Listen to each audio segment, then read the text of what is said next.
Hi, Bartek Urban. Welcome to my Toyota Corolla Cross review.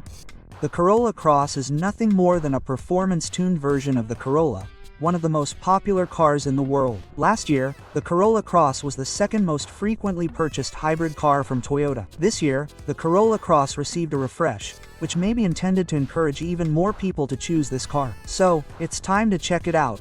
Ever since I saw it in person on the street, the Corolla Cross has always reminded me of the overhanging center section of the muffler, which from a distance looks like something has torn there. You know what? The refreshed version also has that overhang, but thankfully, it's a bit smaller. I wonder if it could have been done more subtly, because it looks like the first thing you'll catch on when driving over rough terrain. And yet, this is a performance-tuned car. And I'll add right away that this pipe only hangs like this on the 2.0 models, and it was like this before and after the facelift, because the 1.8 didn't have this overhang. Okay, but let's focus on the styling changes. First, we have a completely new front end with a new grille, which is one element with the bumper, which has these indentations that disappear. Sort of a gradient. And above this bumper, there's also a light mustache, a new trend in automotive design. In the new Corolla Cross, it's relatively discreet and not very bright, and it's an option. That means this mustache is only available on the top of the line executive trim. The other trims don't have it. The main headlight lenses are very similar to those before the facelift, but they have a different, great signature. Additionally, as you can see, there are air vents on the side of the bumper. Returning to the lights, the Comfort version has the same light as before the facelift, while the subsequent versions have a different look, meaning a great signature, and are fully LED. What's more, the top of the line trim, the one we tested, finally features Matrix LED headlights, which make a difference. It's probably not as noticeable in the video, but the light beam is cold and far off. I like that. There are fewer changes at the rear. We have darker and slightly redesigned headlights, which even have aerofoils on the sides. But here, too, apart from the basic Comfort trim, the headlights are exactly the same as before the facelift. The bumper has also been slightly modified, and I found the Corolla Cross logo on the side, and that's basically it. Unless we count new paint and rims as changes, because those are also there. Oh no, sorry, there's also a new GR Sport trim, a sportier one, but only in appearance, and the bumpers are indeed more aggressive, and the suspension is 1 centimeter lower.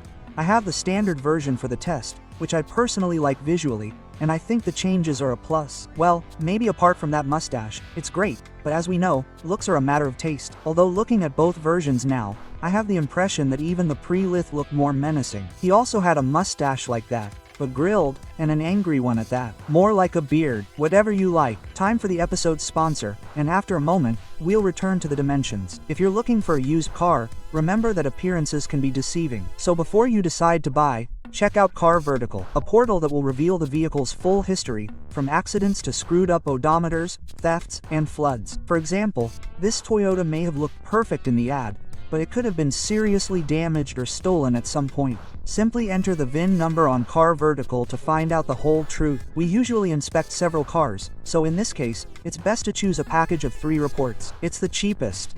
Use the promo code AUTOWIZJA to get a 30% discount. You'll find the link in the description. Check before you buy. Take care of your wallet and your safety. Time for the dimensions, which haven't changed with the refresh. The car is still 4.46 meters long, 1.82 meters wide, and 1.62 meters high. The wheelbase is 2.64 centimeters, and ground clearance is supposedly just over 20 centimeters. I found this information on an American website and it refers to the pre-facelift model, so I'm guessing the ground clearance is almost the same, and I hope it's measured with that hanging exhaust pipe. In fact, the ground clearance should be slightly higher, since the exhaust pipe hangs a bit less now. But as I said, I haven't found exact data, and some websites even quote 16 centimeters. If anyone has accurate data, please share it in the comments. The trunk hasn't changed either, and it's either 473, 425, or 390 liters. It all depends on the version, as the 1.8-liter, front-wheel drive version has the largest trunk, while the smallest has a 2-liter AWD, 4-wheel drive system. The middle-of-the-road model is the 2-liter version, but with front-wheel drive. I'm testing the 2-liter all-wheel drive version, so I have 390 liters. And as you can see, you still have to unlock the car first, and only then can you open the trunk with the key. In most cars, you can do it straight away, but here, you can't. Also, be careful with the tailgate, as it lifts quite low, about 170 centimeters. The trunk has a second floor, with a compartment underneath for a repair kit or keys, which you can throw out, and then you'll see the hybrid components.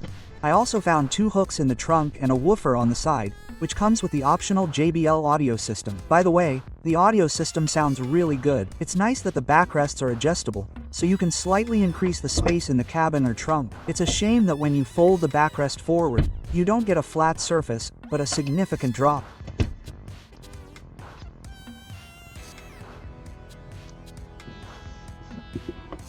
So, we hop in the back. As you can see, I fit comfortably here, and I'm 186 centimeters tall, and that's even with the backrests more upright, because when you fold them down, it's even more comfortable and has more headroom, although I expected a bit more legroom.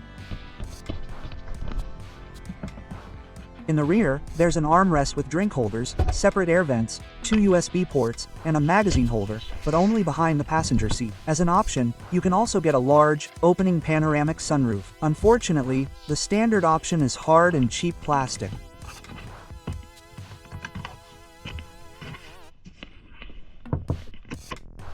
So, we jump in. The seats haven't changed here, unless you choose the GR Sport trim, in which case they have those bucket wheels. The car I tested is standard equipment, so the seats are standard, but that doesn't mean they're worse. The seat is reasonably comfortable, with average lateral support, but this isn't a sports car, so that's not a drawback. You sit a bit higher due to the raised suspension, so you have really good visibility and easy to adjust. The only downside I found was the slightly short seat cushion in the passenger seat. There's still no height adjustment. Well, that's a drawback. Okay, time for the interior, where, aside from a slightly redesigned center tunnel, I didn't find any differences. Same layout, same screens, same materials. I'll start with the ladder.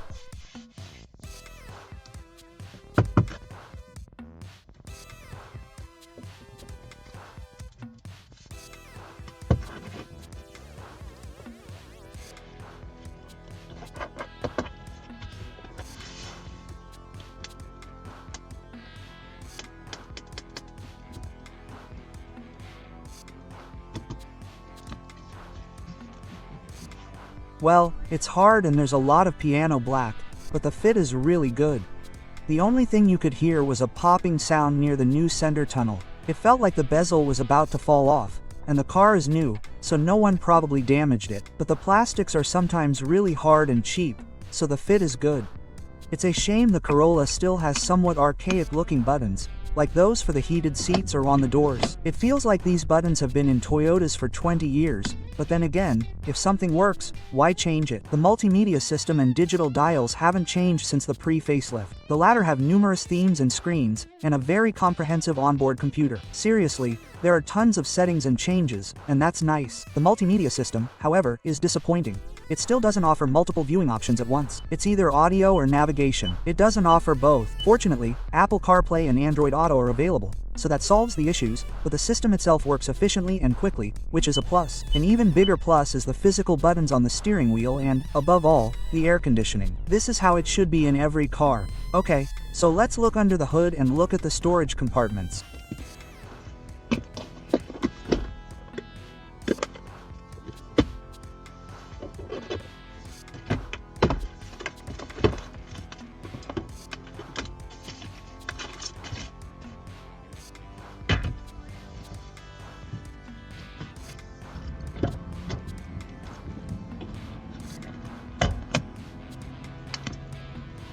Under the hood, there are no changes. There are still 2 hybrid versions, a 1.8-liter hybrid or a 2.0-liter hybrid, and only the 2.0-liter version can be had with a WD. I'm currently testing the 2.0-liter version with a WD, which unfortunately is less powerful after the facelift. The Corolla Cross before the 2.0-liter facelift had 197 horsepower, while the hybrid engine had 152 and the electric motor had 112. Currently, the power plant has 133 horsepower, while the electric motor has 112. This means the power plant has lost 20 horsepower, and the entire car now has a total of 180 horsepower.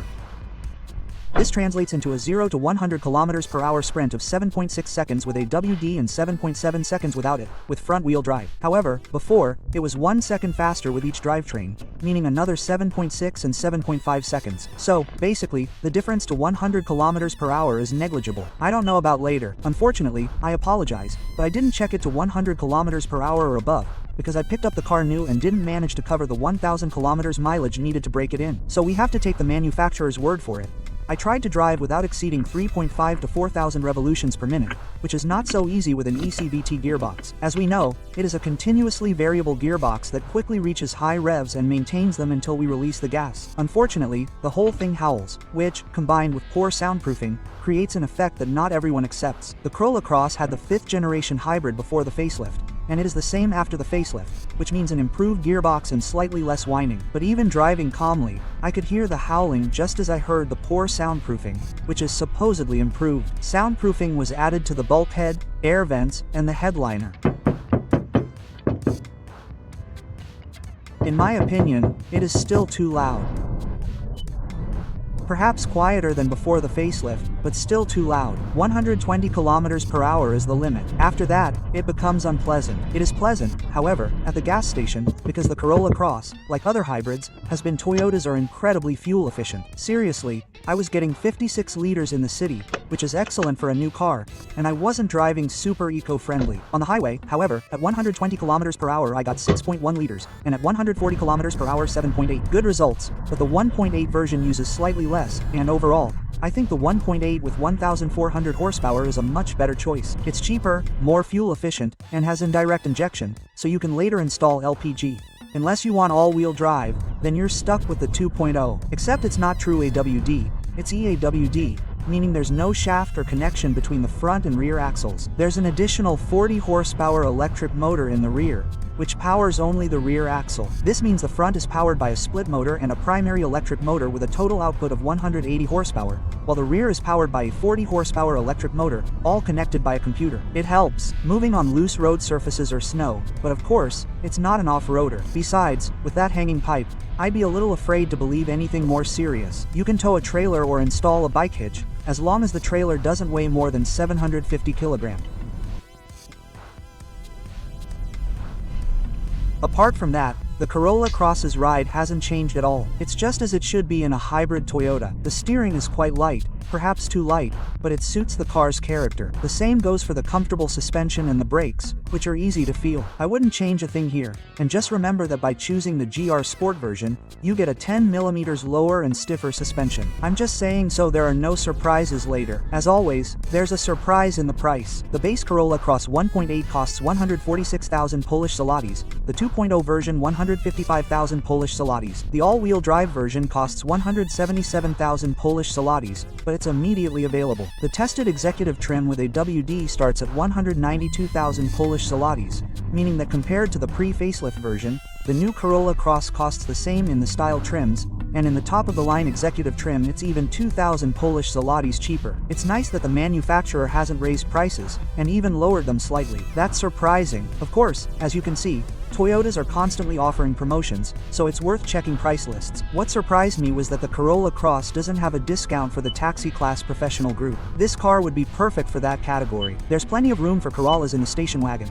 but here it's easier to get in and out, and there's slightly more headroom. True, the station wagon probably has even more legroom, but such a crossover would also be a good choice. Perhaps this car will be added to the range someday, as the current lineup includes the CHR, Camry, and Corolla in sedan and station wagon. The biggest, and I think the only positive change after the Corolla Cross refresh is its appearance, and that's probably it. It's a matter of taste. Yes, the car has lost some power in the 2-liter version, is still poorly soundproof, and is still expensive. Okay, they've supposedly improved the soundproofing, but it still lags behind the competition, as do the prices. They're currently on sale, but the base price is too high. It's a shame, because the car itself seems like a good compromise and a surefire hit, as it's a raised Corolla, the most popular car in the world. Furthermore, the Corolla Cross is slightly larger than the CHR and smaller than the RF4, making it the perfect city crossover. Improve the soundproofing and plastics, and it will be very, very good. Hi,